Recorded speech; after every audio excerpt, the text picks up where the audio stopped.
Mathieu, dépêche-toi, ils ont commencé sans nous. Aujourd'hui, on décrypte les feuilles de calcul. Et bah c'est parti.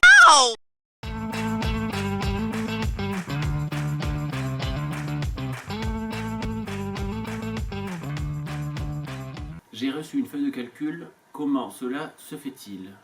Alors si vous avez reçu une feuille de calcul, c'est que vous employez plus de 20 salariés et que vous êtes en tarification calculée. Autrement dit, mixte ou individuelle, elle reprend toutes les composantes qui ont servi à la détermination de votre taux de cotisation. Et comment doit-on lire cette feuille de calcul? La feuille de calcul se décompose en plusieurs parties.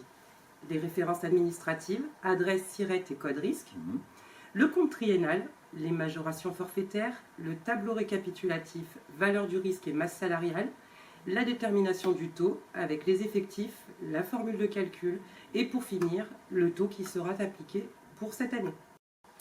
À quoi correspond le compte triennal? Alors intéressant comme question, il reprend par année l'ensemble des sinistres survenus dans votre établissement pour chaque catégorie de coût moyen. La période de référence correspond à N-2, N-3, N-4. Par exemple, pour l'année de tarification 2024, on prendra les sinistres des années 2020, 2021 et 2022. Pouvez-vous m'expliquer qu'est-ce qu'un coût moyen?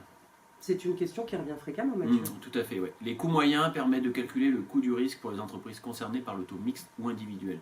Il désigne les dépenses annuelles causées par les sinistres de gravité équivalentes survenus dans chaque secteur. Ces dépenses correspondent aux soins et indemnités versés aux salariés en cas d'AT-MP. Ils sont calculés au niveau national, Mathieu. Oui. Pour chaque secteur d'activité, il existe 6 catégories de CCM-IT qui correspondent au nombre de jours d'arrêt prescrit et 4 CCM-IP qui correspondent au taux d'incapacité notifié ou au décès reconnu. Taux brut, taux net, quelle différence?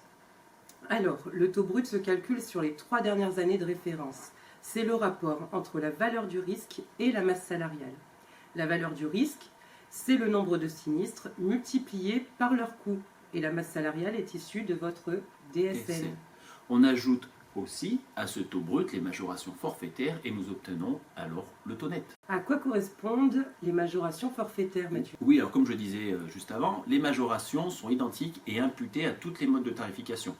M1 qui couvre les accidents de trajet, M2 qui couvre l'ensemble des frais de gestion du risque professionnel, M3 qui couvre les coûts des transferts vers les autres régimes et le fonds dédié à la prise en charge spécifique des salariés exposés à l'amiante, et enfin le M4 qui couvre les dépenses liées à la prise en compte de la pénibilité.